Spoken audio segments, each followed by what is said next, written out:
Halo, assalamualaikum.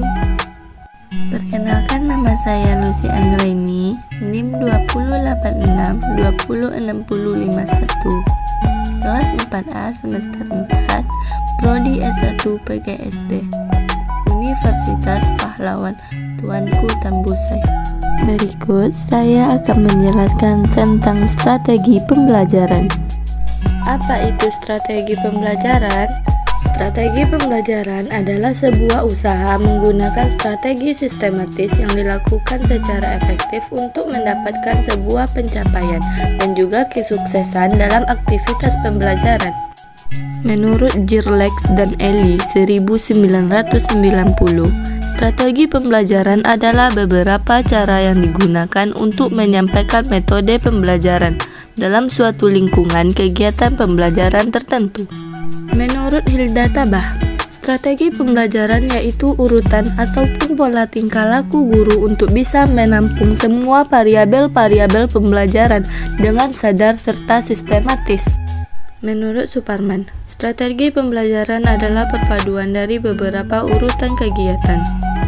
Cara untuk mengorganisasikan materi pelajaran peserta didik, bahan peralatan dan waktu yang digunakan untuk proses pembelajaran dalam mencapai tujuan aktivitas pembelajaran yang telah ditentukan. Contoh jenis strategi pembelajaran. Yang pertama, metode ceramah. Metode ceramah merupakan penuturan materi di dalam bahan ajar dengan cara lisan yang dilakukan oleh pelajar. Metode ceramah ini memiliki kelebihan, yaitu adalah sebuah metode yang mudah dan murah, dapat menyajikan materi pelajaran dengan luas dan lebih terperinci. Pengajar bisa mengontrol keadaan kelas dengan lebih mudah. Tetapi, metode ini juga memiliki kekurangan, yaitu materi yang diserap oleh para siswa hanya sebatas apa yang dikerjakan guru di dalam kelas saja. Tidak adanya peragaan secara khusus dari setiap materi yang disampaikan. Siswa juga lebih sering merasa bosan bila pengajar tidak mempunyai kemampuan linguistik yang baik. Lebih sulit dalam mendeteksi tingkat kemampuan siswa. Yang kedua, metode demonstrasi. Metode demonstrasi adalah jenis metode yang menyajikan materi pembelajaran pada siswa yang dicampur dengan adanya penjelasan. Metode ini memiliki 3 kelebihan. Yang pertama, siswa tidak akan misunderstanding karena penjelasannya dibarengi dengan praktek. Yang kedua, proses pembelajaran juga akan menjadi lebih menarik karena siswa tidak hanya mendengarkan saja. Yang ketiga, dengan proses mengamati, maka siswa bisa menggambarkan pola pikirnya dalam menghubungkan di antara teori dan juga praktek. Tetapi, metode ini juga memiliki kekurangan, yaitu membutuhkan persiapan yang lebih matang yang dilihat dari segi materi, peralatan, dan juga bahan dan tempat. Metode ini hanya dapat dilakukan oleh para pengajar yang memiliki kemampuan juga keterampilan secara khusus. 3. Metode diskusi. Metode diskusi adalah jenis metode yang menghadapkan siswa dalam suatu permasalahan untuk mencari solusi yang tepat.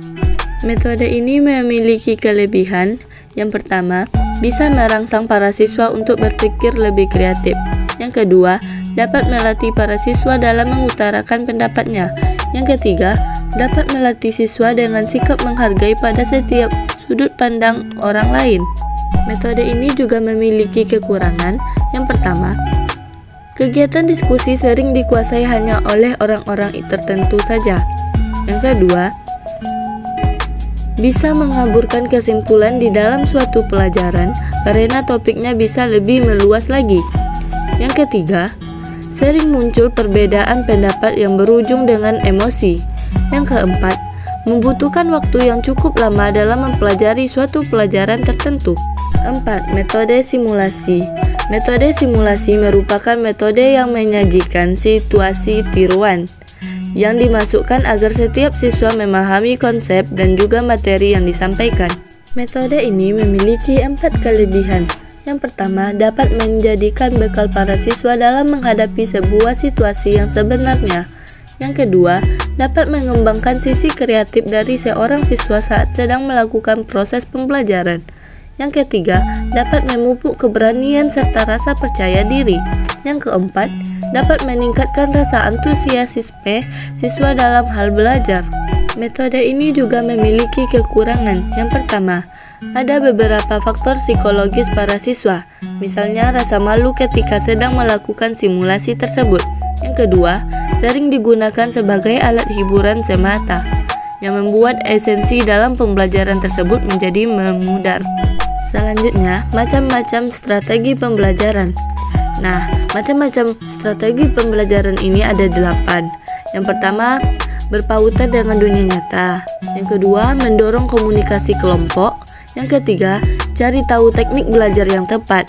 Yang keempat, menetapkan suasana yang bebas gangguan. Yang kelima, fokus pada eksplorasi dan pemecahan masalah.